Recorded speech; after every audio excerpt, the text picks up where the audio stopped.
welcome back to my channel. I'm Dr. Payal Hiranwar, Assistant Professor of Mathematics.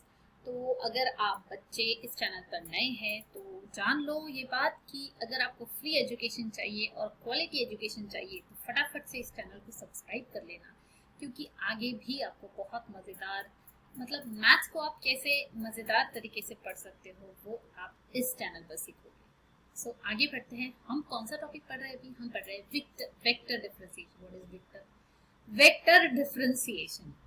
तो हमने already ये series 2-3 videos पहले ही start की हुई है, तो जो स्टार्टिंग से देखना चाहते हैं प्लेलिस्ट में जाकर देख लेना। अब आज जो हम टॉपिक पढ़ने वाले हैं वो एक बहुत बहुत बहुत इंपॉर्टेंट टॉपिक है, which is vector differential operator. अब जब वेक्टर की बात आती है तो वेक्टर के साथ हम कैसे खेल सकते हैं? ये जो मैथमेटिशियंस होते हैं ना, तो ये लोग अपने एंटरटेनमेंट के लिए इन्होंने ये सारी चीजें बनाई थी, आपको पता नहीं है। उन्होंने अपने एंटरटेनमेंट के लिए बनाई और हमारे लिए ये सजा हो गई। कोई भी चीज उन्होंने इन्वेंट की, फिर उसके साथ उन्होंने खेलने की कोशिश की कि इसको ऐसे करेंगे तो क्या होगा, वैसे करेंगे तो क्या होगा। तो इन्होंने देखा कि एक वेक्टर डिफरेंशियल ऑपरेटर जो होता है, तो एक्चुअली क्या होता है उसको डिटेल में पढ़ेंगे, बट फिलहाल ये समझ लो कि अगर आपके पास पहले आपने ऑलरेडी पढ़ा हुआ है एक डिफरेंशियल ऑपरेटर। सबसे पहले डिफरेंशियल ऑपरेटर मतलब क्या, जिसमें कहीं डिफरेंशियल लिखता है, कहीं डेरिवेटिव लिखता है। तो हमने जो अभी तक पढ़ा हुआ है डिफरेंशियल ऑपरेटर, वो हमें पता है ये, राइट, डी डी एक्स, ये हमारा डिफरेंशियल ऑपरेटर होता है। तो अब क्या होता है कि ये एक्चुअल में होता है स्केलर डिफरेंशियल ऑपरेटर। ठीक है, स्केलर डिफरेंशियल ऑपरेटर। अभी तक हम सिर्फ वेक्टर बोलते, सिर्फ डिफरेंशियल ऑपरेटर बोलते थे इसको, बट एक्चुअली इसका नाम है स्केलर डिफरेंशियल ऑपरेटर। अब अगर स्केलर डिफरेंशियल ऑपरेटर है तो वेक्टर भी होना चाहिए। तो जो वेक्टर डिफरेंशियल ऑपरेटर होता है उसको हम कैसे रिप्रेजेंट करते हैं? अगर आपके हाथ में फोन होगा तो इसको उल्टा कर देना, इतनी मेहनत करने की जरूरत नहीं है। एक्चुअली इट इज उल्टा वाला ट्राइंगल, वेरी सिंपल। कैसे वेक्टर डिफरेंशियल ऑपरेटर को हम डिनोट करते हैं? इस तरीके से, वेक्टर, इसको बोला क्या जाता है वेक्टर डिफरेंशियल ऑपरेटर। ठीक है, और इसको याद कैसे रखोगे आप? इसको हम डिनोट करते हैं उल्टे ट्राइंगल से। कई बार बच्चे ये गलती करते हैं एग्जाम में, इसको सीधा ट्राइंगल लिख देते हैं, पर ये गलत है। It is not vector differential operator, इसको उल्टा करके लिखना है। और इसको पढ़ते कैसे है? इसको बोला जाता है या तो फिर डेल, या फिर डेल, DEL वाला डेल, या फिर नैबला, NABLA। ठीक है, इसका नाम क्या है? या तो बोलते हैं डेल या तो बोलते हैं नैबला। ठीक है ना। अब इसकी एक वैल्यू भी होती है। ठीक है, जैसे ही ये बात आती है डेल की, तो डेल की एक वैल्यू होती है जो आपको रट लेनी है, बहुत इंपॉर्टेंट है। आगे हर जगह आपको डेल का यूज करना है, तो इसको रट लो अच्छे से। What is the value? It is very easy. देखो, जैसे लाइन से हम कैसे लिखते हैं, IJK लाइन से आता है, इसके बाद में XYZ लाइन से आता है। तो I को X के साथ एसोसिएट करेंगे, J को Y के साथ में, एंड K को Z के साथ। तो फॉर्मूला कैसे बनता है ये देखो। एंड बिकॉज ये डिफरेंशियल ऑपरेटर है तो डेरिवेटिव तो आएगा ही कहीं ना कहीं। तो कैसे आता है ये देखो, I del del X, I को X के साथ, I को X के साथ, plus J del del Y, plus K del del Z। ठीक है, so this is very easy formula जो आपको लर्न करना है। किसका फॉर्मूला है? This is vector differential operator, जिसको डिनोट करते हैं डेल से। इसको और एक नाम है नैबला, उल्टा ट्राइंगल लिखना होता है, और इसको, ये है हमारा फॉर्मूला। ठीक है, अच्छे से लर्न कर लो। अब आगे बढ़ते हैं। तो जैसे मैंने बताया था कि कोई इन्वेंशन होता था तो मैथमेटिशियंस इसके साथ खेलने की कोशिश करते थे। तो क्या हुआ कि इन्होंने सोचा कि इसके साथ हम कैसे खेल सकते हैं, डेल के साथ में। तो जब इन्होंने इसके साथ में खेला तो उगम हुआ 3 नदियों का, गंगा, यमुना, सरस्वती। ऐसा कुछ नहीं हुआ, एक्चुअली उगम हुआ 3 चीजों का। जब डेल आया तो डेल के साथ में 3 चीजें आ गई, उसके साथ एसोसिएट होकर, उसके साथ जब खेला गया, उसके साथ कुछ कॉम्बिनेशंस बनाए गए, तो बना ग्रेडियंट, डाइवर्जेंस एंड कर्ल। अब आज का वीडियो बहुत इंपॉर्टेंट है, इसमें पूरे बेसिक्स पढ़ने वाले हैं हम। ज्यादा थियोरी में तो नहीं जाऊंगी, बट जो बेसिक अगर आपको समझ में आ गए ना, तो आपको एग्जाम्पल सॉल्व करने में बहुत मजा आएगा। प्रॉब्लम यही होती है कि जब एग्जाम में क्वेश्चन आता है तो थोड़ा सा घुमा फिरा के पूछा जाता है, और अगर आपके कंसेप्ट क्लियर नहीं है तो आपको समझ में ही नहीं आएगा कि यहाँ पे एक्चुअल में फाइंड क्या करना है। तो आज का वीडियो ध्यान से देखो, पूरे कंसेप्ट क्लियर हो जाएंगे कि क्या होता है ग्रेडियंट। आज तो ग्रेडियंट के बारे में पढ़ेंगे, उसी तरीके से मैं आपको मजेदार तरीके से डाइवर्जेंस और कल के बारे में बताऊंगी। तो किसका उगम हुआ? 3 चीजों का, गंगा यमुना सरस्वती का नहीं, ग्रेडियंट, डाइवर्जेंस और कर्ल का। तो कैसे हुआ देखते हैं। देखो, अब जब हमारे पास में आया डेल, ठीक है, तो डेल को हमारे पास एक्चुअली ये जो डेल है वो क्या है? वो खुद एक वेक्टर क्वांटिटी है। क्यों वेक्टर क्वांटिटी है? क्योंकि इसकी वैल्यू क्या है? हमने देखी है इसकी वैल्यू आई डेल डेल एक्स प्लस जे डेल डेल वाई प्लस के डेल डेल जेड। तो जहां भी आई जे के आ जाता है तो हमें मिलता है वेक्टर क्वांटिटी, राइट। तो हमें पता है ये वेक्टर क्वांटिटी है।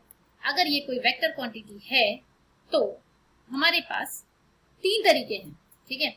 ये एक अच्छा, ऑपरेट, सबसे पहले एक चीज और याद रखो कि जो ऑपरेटर होता है ना बेटा, इसको हमने बोला है ऑपरेटर। तो ऑपरेटर हमेशा किसी भी चीज पे ऑपरेट जब तक नहीं होता है तो एक्चुअल में उसकी वैल्यू नहीं निकलती है। इसकी खुद की कोई वैल्यू नहीं है। जब तक आप किसी चीज पे इसको ऑपरेट नहीं करोगे इसकी वैल्यू नहीं निकलेगी। फॉर एग्जाम्पल ddx को की खुद की कोई वैल्यू है क्या? नहीं है। इसको आप ऑपरेट कर दो, इसको हम मल्टीप्लाई नहीं करते हैं। कई बच्चों को ये कंफ्यूजन होता है कि ये ddx इंटू एक्स स्क्वायर होता है। ऐसा नहीं होता है, this is not into, ddx is operating on x square. तो जब ये ऑपरेट होता है तो हमें पता है, हम डेरिवेटिव निकालते हैं तो आंसर आ जाता है 2x। और ये मल्टीप्लीकेशन नहीं है, इसका ये एक और आपको सबूत बताती हूँ कि आप ऐसे लिख सकते हो क्या इसको? Can you right x square into ddx? ऐसे लिख सकते हैं? नहीं। मल्टीप्लीकेशन तो कम्यूटेटिव होता है, आप उल्टा पुल्टा करके लिख सकते हो, बट ये नहीं लिख सकते हो ऐसी, इसका कोई वैल्यू ही नहीं है। तो हमेशा याद रखना है ऑपरेटर मतलब किसी चीज पे ऑपरेट होता है। तो ये मैं क्यों बता रही हूँ, अब ध्यान से सुनो। अब जब हमारे पास में एक ऑपरेटर है, ये वेक्टर ऑपरेटर है, ठीक है, वेक्टर ऑपरेटर है, तो इसकी क्या क्या चीजें हो सकती है, कॉम्बिनेशन बना सकते हैं। ये एक स्केलर पे भी ऑपरेट हो सकता है और ये एक वेक्टर पे भी ऑपरेट हो सकता है, ठीक है, दोनों पे। मान लो हमने इसे किसी स्केलर पे ऑपरेट किया, दैट मीन्स सपोज मान लो फाई है, तो स्केलर पे ऑपरेट करना है मतलब हमें उसको नॉर्मल मल्टीप्लिकेशन करना पड़ेगा। फाई, अगर स्केलर का नाम दे दिया मैंने फाई, तो डेल को अगर फाई से ऑपरेट करवाना है तो ये एक नॉर्मल मल्टीप्लिकेशन होता है, ये नॉर्मली ऑपरेट हो जाएगा ये, राइट, डेल फाई। तो ये कैसे बनेगा? ये बन जाएगा I del del x plus J del del Y plus के del del Z operating on phi, ठीक है। ऑपरेटिंग ऑन फाई, इसमें बीच में हमने कोई भी वैल्यू नहीं लगाई है, मतलब ये नॉर्मल मल्टीप्लिकेशन की तरह ही बिहेव करेगा। तो इसको एक एक चीज ऑपरेट करेंगे हम, इसको इस पे ऑपरेट करेंगे, i del phi by del x plus J del phi by del Y plus के del phi by del Z.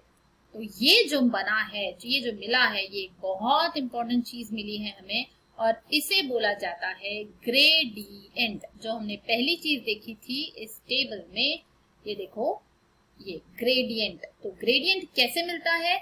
जब वेक्टर डिफरेंशियल ऑपरेटर, जब डेल किसी स्केलर पे ऑपरेट हो जाता है तो मिलता है हमें ग्रेडियंट। और उसको हम कैसे डिनोट करते हैं? ग्रेड, उसको ऐसे भी बोला जाता है ग्रेड फाई, या इसको भी रीड करने का तरीका यही है, ग्रेड फाई या डेल फाई, ठीक है। कंसेप्ट समझ गया ग्रेडियंट का, ठीक है। अब क्या हुआ कि जब ग्रेडियंट की ये कैसे मिला हमें? नॉर्मल हमने स्केलर पे ऑपरेट किया। अब सपोज हमारे पास कोई वेक्टर क्वांटिटी है, वेक्टर क्वांटिटी है मतलब इस तरीके का हो सकता है a1i plus a2j plus a3k, ठीक है। अगर ये कोई हमारे पास वेक्टर है तो वेक्टर के साथ में अगर हमें डेल को ऑपरेट करवाना है, ठीक है, तो ये भी एक वेक्टर है, ये भी एक वेक्टर है। तो दो वेक्टर के बीच में अगर हमें प्रोडक्ट करना है तो हमारे पास 2 तरीके होते हैं, एक होता है डॉट प्रोडक्ट और एक होता है क्रॉस प्रोडक्ट, इजंट इट? आप सबको पता है, प्रीवियस वीडियो में भी बताया था मैंने। तो अगर वेक्टर है हमारे पास तो हमारे पास में 2 तरीके होंगे। हमें डेल को अगर ऑपरेट करना है तो एक बार हम डॉट प्रोडक्ट के साथ कर सकते हैं, दूसरी बार हम क्रॉस प्रोडक्ट के साथ कर सकते हैं। तो इस डेल को अगर हमने डॉट प्रोडक्ट ले लिया किसी वेक्टर के साथ तो उगम होता है डाइवर्जेंस का। किसका? डाइवर्जेंस, ठीक है। ये हम आगे पढ़ने वाले हैं डिटेल में, अभी सिर्फ नाम समझ लो कि डाइवर्जेंस आया कहां से। तो जब 2 वेक्टर्स का, उसमें से भी एक वेक्टर फिक्स है, कोई भी 2 वेक्टर का नहीं, जब वेक्टर डिफरेंशियल ऑपरेटर डेल को हम किसी भी वेक्टर के साथ में डॉट प्रोडक्ट लेते हैं तो हमें मिलता है डाइवर्जेंस। और जब क्रॉस प्रोडक्ट लेते हैं तो हमें मिलता है कर्ल। ये सारी चीजें हम डिटेल में पढ़ने वाले हैं बाद में। तो देखो वेक्टर डिफरेंशियल ऑपरेटर से तीन चीजें एसोसिएटेड है। एक है ग्रेडियंट, जो भी हमने देखा, ग्रेडियंट कब मिलता है जब स्केलर क्वांटिटी पे डेल ऑपरेट होता है। डाइवर्जेंस कब मिलता है जब वेक्टर क्वांटिटी के साथ में डॉट प्रोडक्ट लिया जाता है। और कर्ल कब मिलता है जब वेक्टर क्वांटिटी के ही साथ में क्रॉस प्रोडक्ट लिया जाता है। तो बेसिक क्लियर हो गया है, ठीक है। अब एक बात ये ध्यान रखो कि ये एग्जाम पॉइंट ऑफ व्यू से बहुत इंपॉर्टेंट है, बिकॉज वो एक क्वेश्चन तो आपको गारंटीड इस पे मिलने वाला है, बिल्कुल गारंटी है कि एग्जाम में क्वेश्चन आएगा। पर अगर आप लकी हो तो ऐसा कई बार हुआ है कि आपको 2 क्वेश्चंस इसी टॉपिक, इस टॉपिक मतलब सिर्फ ग्रेडियंट की बात नहीं कर रही हूँ, ये पूरा ग्रेडियंट डाइवर्जेंस कर्ल मिलाकर आपको 2 क्वेश्चंस एग्जाम में मिल सकते हैं। मतलब 12 मार्क्स कम से कम आप इस ही टॉपिक से स्कोर कर सकते हो। तो ये टॉपिक तो करना ही है आपको, इसको आप स्किप नहीं कर सकते। और ये बहुत इजी टॉपिक है, बस वीडियोस फॉलो करते जाओ, आपको समझ में आएगा। अब ये समझते हैं कि ग्रेडियंट को एग्जाम्पल्स में हम कहाँ यूज कर सकते हैं, मतलब कैसे पता चलेगा कि यहाँ ग्रेडियंट का यूज होने वाला है।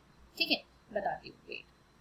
तो अगर एग्जाम में क्वेश्चन आता है आपको कि find normal vector, find normal vector, कहीं भी ये वर्ड अगर आपको दिख जाता है फाइंड नॉर्मल वेक्टर, मतलब समझ लो आपको निकालना है ग्रेडियंट, आपको निकालना है ग्रेड फाई, या फिर इसी को आप बोल सकते हो उल्टा वाला ट्राइंगल यानी डेल फाई। ये नहीं, वो जो वैल्यू आपको पता ही थी आई डेल डेल एक्स, ये आपको निकालना है। एग्जाम्पल्स में कैसे निकालना है वो हम डिटेल में देखने वाले हैं। पहले कंसेप्ट समझ लो कि कैसे आपको क्वेश्चन को समझना है।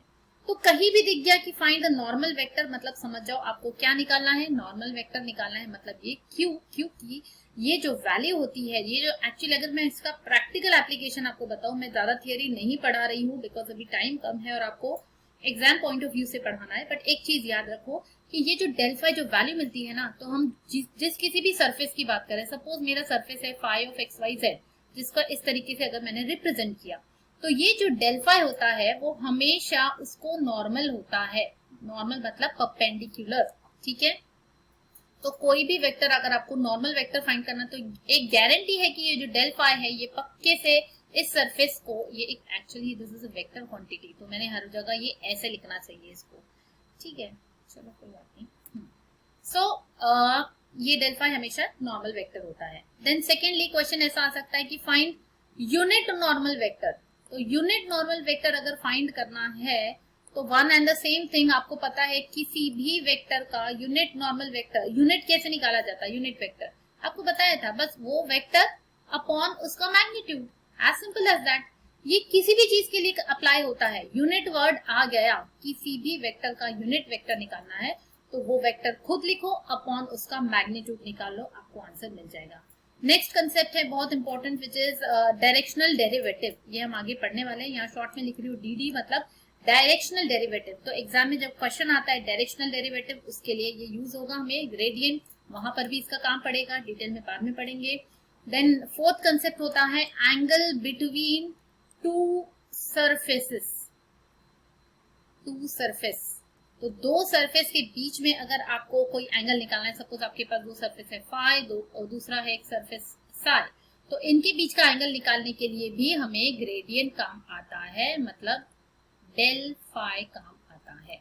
तो इन शॉर्ट ये पेज में मैंने आपको बता दिया कि क्वेश्चंस किस टाइप के होंगे, तब आपको ग्रेडियंट का यूज करना है।